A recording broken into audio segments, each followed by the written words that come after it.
Assalamu alaikum, I'm Aisha and you're watching Samaa News. Here are today's headlines.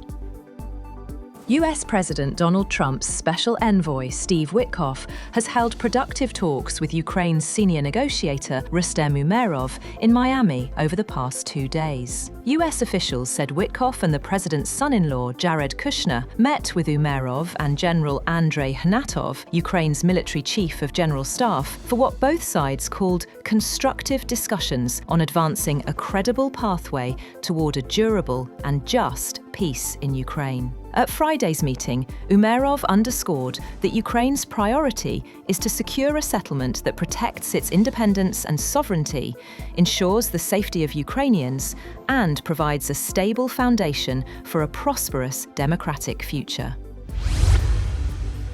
The United States wants Europe to take over the majority of NATO's conventional defence capabilities, from intelligence to missiles, by 2027, a tight deadline that struck some European officials as unrealistic. The message was conveyed at a meeting in Washington this week of Pentagon staff overseeing NATO policy and several European delegations. In the meeting, Pentagon officials indicated that Washington was not yet satisfied with the strides Europe has made to boost its defence capabilities since Russia's expanded invasion of Ukraine in 2022.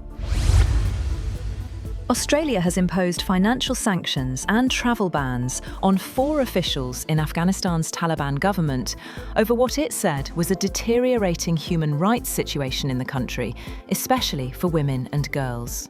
Australia's Foreign Minister, Penny Wong, said the officials were involved in the oppression of women and girls and in undermining good governance or the rule of law in the Taliban-run country.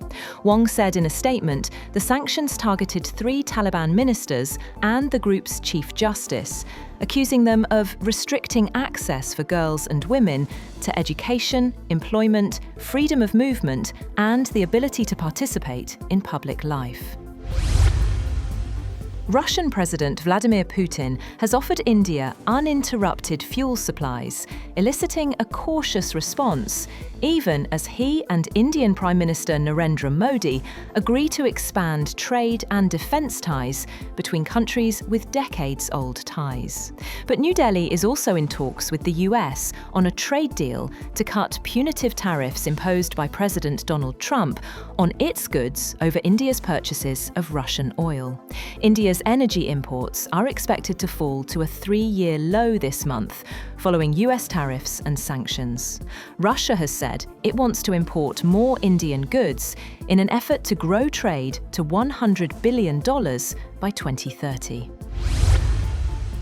US President Donald Trump has been named the first winner of FIFA's newly created Peace Prize, receiving the award at the 2026 World Cup draw in Washington. FIFA cited his exceptional actions to promote peace and unity, while Trump claimed he has saved millions of lives and called the world a safer place. The ceremony included a medal, certificate, and praise from FIFA President Gianni Infantino.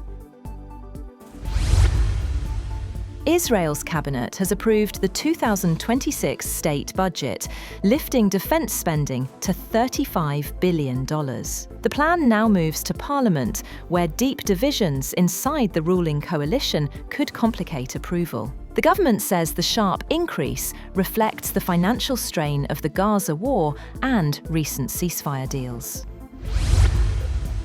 Sweden has decided to phase out development aid to 5 countries and redirect the funds to Ukraine. According to Minister for Foreign Trade Benjamin Dusa, the government plans to increase aid to Ukraine to $1.06 billion by 2026, freeing over $200 million in the next 2 years for reconstruction projects, particularly in energy infrastructure. The countries losing aid include Zimbabwe, Tanzania, Mozambique, Liberia, and Bolivia. Iran has fired ballistic and cruise missiles in the Gulf as part of a 2-day military exercise to counter foreign threats. Over 300 missiles and drones struck simulated targets as Iran's Revolutionary Guards Navy showcased AI readiness and naval strength. Earlier, Iran held an SCO anti-terror drill in its northwest, sending a message of both deterrence and regional coordination. That's all for now. For more updates, visit www.samaa.tv. Thank you for watching Samaa News.